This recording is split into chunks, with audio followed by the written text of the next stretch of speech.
Lorsque deux professeurs très appréciés du Dartmouth College ont été retrouvés morts dans leur domicile en l'an 2001, les autorités étaient perplexes quant à l'identité de la personne qui aurait pu vouloir leur mort. Ils ont envisagé la possibilité qu'il s'agisse d'un étudiant mécontent ou d'un autre professeur cherchant à prendre leur place, mais chaque piste menait à une impasse. Lorsque les preuves ont pointé vers deux adolescents issus de bonnes familles qui réussissaient à l'école et n'avaient aucun casier judiciaire, il était difficile de croire qu'ils étaient des meurtriers endurcis. Il s'est avéré que l'on ne doit pas juger un livre à sa couverture. Bienvenue sur la chaîne YouTube Chronique Décharge. Si vous visitez la chaîne plusieurs fois, je vous invite à vous abonner. Passons à l'affaire. Robert Tulloch est né le 8 mai 1983 à North Pomfret, dans le Vermont, dans la famille de Mike et Diane Tulloch. Il était l'un des 4 enfants, 2 fils et 2 filles. Mike était un homme introverti qui luttait contre la dépression, et les connaissances de la famille affirmaient que Diane était celle qui gérait tout ce qui se passait à l'extérieur du foyer. En l'an 1990, la famille a décidé de tenter une nouvelle expérience et a déménagé à Jensen Beach, en Floride. Les enfants du quartier considéraient cette famille comme un peu étrange. En tant que nouveaux venus, leurs enfants étaient souvent la cible des moqueries des plus grands. Mais ce n'étaient pas seulement les enfants qui semblaient inhabituels. Les voisins avaient remarqué que la propriété des Tulloch était souvent envahie par la végétation et mal entretenue. Lors des rassemblements sociaux, Mike et Diane se montraient réservés et silencieux. Un voisin a plus tard déclaré « Il n'était pas ce que l'on pourrait appeler un ajout bienvenu au voisinage ». La famille Tulloch est restée en Floride seulement 2 ans avant de décider de vendre la maison et de retourner dans le Nord. La Floride était à l'opposé de ce à quoi ils étaient habitués. Les Tulloch étaient des gens qui aimaient la randonnée et le ski, et non le bronzage et le surf. Ils sont donc retournés dans le Vermont et se sont installés dans la petite ville de Chelsea. Le Vermont s'est révélé être un endroit idéal pour les Tulloch. Mike avait un atelier dans leur nouvelle maison et a lancé sa propre entreprise en tant qu'ébéniste. Diane, qui était auparavant femme au foyer, a commencé à suivre des cours pour devenir infirmière. En l'an 1995, elle a obtenu sa licence et a commencé à travailler comme aide-soignante. Robert était alors en 6e année et dans leur nouvelle maison, il avait enfin sa propre chambre. Cette nouvelle intimité correspondait à l'indépendance qu'il commençait à développer à l'école. Robert a développé un lien particulier avec son professeur DeRoss Kellogg, à propos duquel il a écrit dans une rédaction « La 6e année, l'année de mon éveil. DeRoss Kellogg, l'un des meilleurs professeurs que j'aurai jamais, m'a appris à être indépendant à l'école. Dans sa classe, j'ai appris à me démarquer et à devenir une personne distincte et confiante. » Tout au long de l'école primaire et secondaire, Robert était considéré comme un élève intelligent et attentif. Avec ses amis, il cherchait toujours de nouveaux défis. Leur groupe a sauté la préalgèbre et a suivi des cours d'algèbre avec des élèves de 8e année, alors qu'ils n'étaient qu'en 7e année. Jusque-là, la vie de Robert ressemblait à celle des autres garçons du quartier. Il avait une tournée de distribution de journaux et pratiquait le sport. Il a rencontré la plupart de ses amis dans la petite ligue de baseball, où ils étaient tous intelligents et athlétiques. Mais en grandissant, Robert montrait des signes de repli sur lui-même. À son entrée au lycée, sa sœur aînée Becky avait terminé ses études et était partie à l'université pour devenir infirmière. Ses parents s'attendaient à ce qu'il prenne plus de responsabilités à la maison, ce qui le frustrait. Il se plaignait souvent auprès de ses amis qu'il devait toujours faire la vaisselle, passer l'aspirateur ou laver les sols. Sa sœur cadette Julie souffrait de troubles du développement dus à une anomalie cérébrale et n'était pas impliquée dans les tâches ménagères, ce qui irritait encore plus Robert. Ses plaintes et ses remarques occasionnelles désobligeantes à l'égard de Julie étaient parmi les rares moments où son père montrait de la colère, lui rappelant qu'il ne devait pas s'en prendre à elle. James Parker est né le 24 mai 1984 à Chelsea, en tant que 2e enfant de John et Joan Parker. Ses parents s'étaient rencontrés à San Diego, étaient rapidement tombés amoureux, mais ne voulaient pas fonder une famille dans une grande ville. Après une visite chez des amis dans le Vermont, ils sont tombés sous le charme de la petite ville de Chelsea et ont décidé de s'y installer. Leur propriété idyllique de 19 acres offrait suffisamment d'espace pour explorer et jouer, et l'enfance de James était décrite par beaucoup comme parfaite. Alors que James et Robert passèrent de plus en plus de temps ensemble, leur relation s'est transformée en une amitié étroite, qui allait plus tard prendre une tournure sombre. Dans les années qui ont suivi, leurs actions impulsives et leur manque de direction pour l'avenir les ont conduits à un plan inimaginable: lancer une campagne de meurtre et de vol afin de se redémarrer complètement. Alors qu'ils parcouraient la ville en voiture, Robert et Jim parlaient souvent de leurs problèmes et de la manière dont ils pourraient y échapper. Ils ont envisagé de rejoindre les forces spéciales britanniques, mais ont conclu que l'entraînement serait trop difficile. Ils ont donc décidé de s'entraîner eux-mêmes pour devenir des tueurs impitoyables. Leur plan était de tuer des gens et de prendre ce dont ils avaient besoin. Ils rêvaient de voler des bateaux et de naviguer vers des îles lointaines où ils chasseraient avec des lances. Tout cela aurait pu rester de simples fantasmes enfantins si ce n'était pour leur véritable plan de meurtre. Le 18 juillet 2000, quelqu'un a frappé à la porte de la maison de vacances appartenant à Andrew et Diane Patty. Le couple vivait à Long Island, dans l'État de New York, mais plus tôt cette année-là, ils avaient acheté une retraite paisible à Vershire, à moins de 10 minutes à l'ouest de Chelsea. Le 17 juillet, Andrew avait emmené leur fils de 11 ans et leur chien dans la maison pour passer une semaine ensemble pendant les vacances scolaires du garçon. Diane était restée à New York pour leur laisser du temps en tête-à-tête. Après 9 heures du soir, Andrew et son fils se détendaient sur le canapé lorsqu'ils ont entendu frapper à la porte. Andrew s'est dirigé vers l'entrée et a vu un adolescent se pencher vers la fenêtre, affirmant qu'il avait des problèmes avec sa voiture. Andrew était un homme prudent, mais pas paranoïaque. Comme il venait d'acheter la maison, il avait déjà aidé 2 fois des personnes ayant des ennuis avec leur voiture. Mais cette fois, la situation était différente. L'adolescent était trop proche de la fenêtre et insistait presque pour être laissé entrer. Andrew a immédiatement refusé. Le jeune inconnu a insisté, mais Andrew a sorti son Glock qu'il portait sur lui pour montrer qu'il était prêt à se défendre, lui et son fils. Il a proposé d'appeler une dépanneuse pour l'adolescent, mais en levant le combiné du téléphone, il s'est rendu compte que la ligne était coupée. C'est alors qu'il a compris que la personne à la porte avait sectionné le câble téléphonique. Le jeune homme inconnu n'est pas revenu, mais Andrew est resté éveillé toute la nuit pour protéger la maison d'une éventuelle attaque qui, heureusement, n'est jamais survenue. Plus tard, on découvrira que Robert et Jim avaient prévu de tuer quiconque se trouvait dans la maison. Cela était évident car ils avaient passé des heures à creuser une tombe d'1,50 m de long et d'1 mètre de profondeur. Ils étaient armés de couteaux de chasse et avaient l'intention de convaincre les occupants d'ouvrir la porte pour les attaquer, les tuer et enterrer leur corps. La détermination d'Andrew a sauvé sa vie et celle de son fils. Le 20 janvier 2001, Robert et Jim étaient en ville à la recherche d'une nouvelle victime. L'échec chez les Patty ne les avait pas découragés. Ils avaient simplement perfectionné leur plan. Au lieu de prétendre avoir des ennuis avec leur voiture, ils ont décidé d'exploiter leur jeunesse. Ils prévoyaient de frapper aux portes en prétendant mener une enquête environnementale pour l'école et une fois à l'intérieur, ils passeraient à l'attaque. Finalement, ils ont décidé de se rendre à Hanover, dans le New Hampshire, qu'ils considéraient comme une cible plus avantageuse en raison de la forte concentration de foyers aisés. Là-bas, ils ont croisé Alf et Susan Zantop, des professeurs respectés du Dartmouth College. Ce jour fatidique, Alf et Susan vaquaient à leurs routines habituelles du week-end.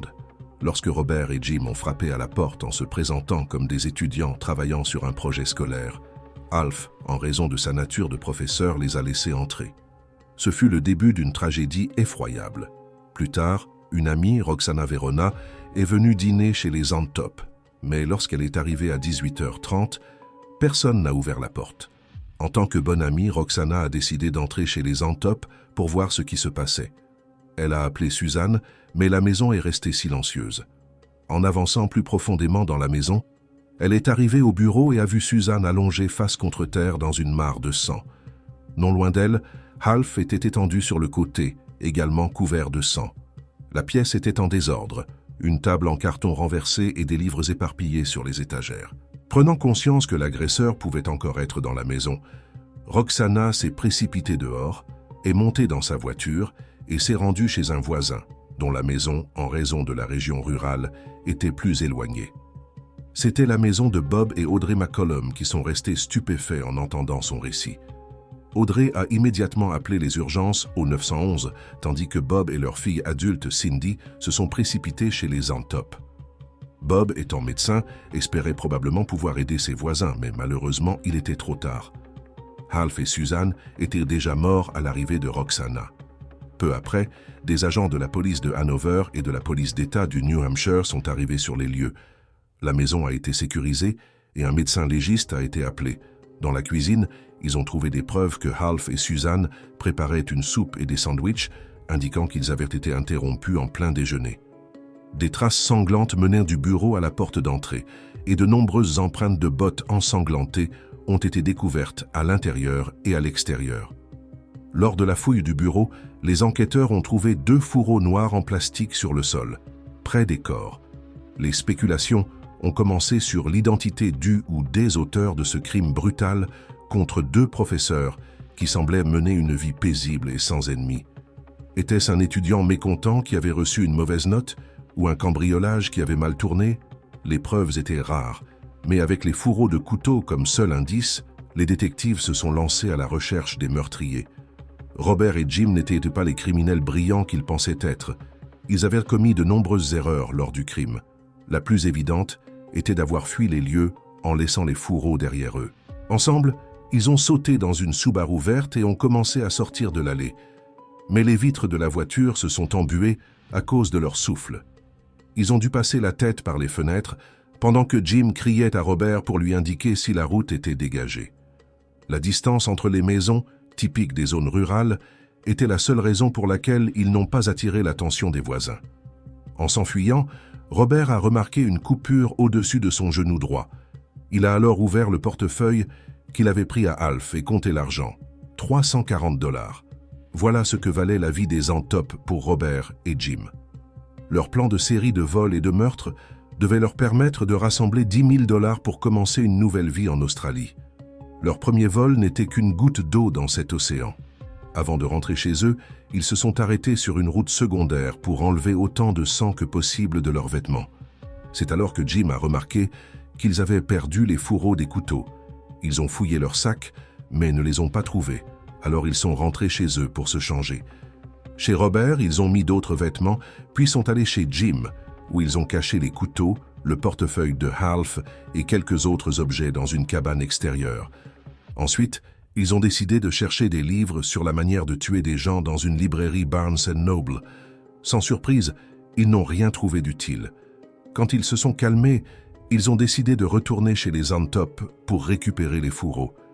Mais en arrivant, la maison était déjà envahie par les policiers.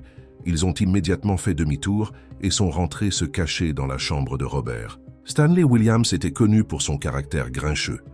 Et après un accident impliquant une explosion volcanique qui lui avait causé des lésions cérébrales, son humeur était devenue encore plus instable. Lors de la fête d'anniversaire du professeur de géologie, l'attitude de Stanley était comme d'habitude, empreinte de mécontentement. Mais vers la fin de la soirée, son ton s'était visiblement amélioré. La police s'est demandé si cela était dû à la possibilité qu'un poste puisse bientôt s'ouvrir à Dartmouth, celui occupé par Half. Les enquêteurs ont rapidement retrouvé la voiture que Stanley avait louée pendant son séjour en ville. Dans le coffre, ils ont trouvé une boîte en carton contenant une substance brun rougeâtre, mais l'analyse a révélé qu'il ne s'agissait pas de sang. Lorsqu'ils se sont rendus en Arizona pour l'interroger, ils n'ont trouvé aucune preuve le liant au meurtre. Le 14 février 2001, un détective examinant la liste des vendeurs de couteaux a remarqué qu'un commerçant du Massachusetts avait commandé pas moins de 124 couteaux SOG Seal 2000, bien plus que tout autre revendeur. La police a contacté le propriétaire du magasin, James Fox, qui s'est montré coopératif. Fox a expliqué que ces couteaux étaient très populaires et qu'il en avait déjà vendu 84. Parmi les acheteurs figurait Jim Parker, originaire de Chelsea dans le Vermont. La police a rapidement pris contact avec Jim et examiné ses emails relatifs à l'achat. Jim avait commandé 2 couteaux, affirmant que l'un d'eux était destiné à son ami Robert Tulloch. C'était la première fois que les enquêteurs entendaient le nom de Robert. Jim a expliqué que les couteaux ne leur convenaient pas et qu'il les avait vendus à un type devant un magasin militaire, mais qu'il ne connaissait pas son nom. Les policiers ont douté de son récit, mais n'ont pas immédiatement fait le lien entre un adolescent de 16 ans et des meurtres aussi brutaux. Le lendemain, les détectives se sont rendus chez les Tulloch. Robert a répété la même histoire que Jim. Il était moins nerveux que son ami et a même montré une coupure sur sa jambe, affirmant qu'il s'était blessé sur un bouchon en bois utilisé pour extraire la sève d'érable. Lorsqu'on lui a demandé de montrer ses chaussures, Robert a apporté des baskets Nike et des bottes de randonnée vasques. Les enquêteurs savaient que les empreintes ensanglantées trouvées sur les lieux du crime correspondaient à ces bottes vasques. Robert leur a remis ses chaussures sans hésiter et a accepté de fournir ses empreintes digitales.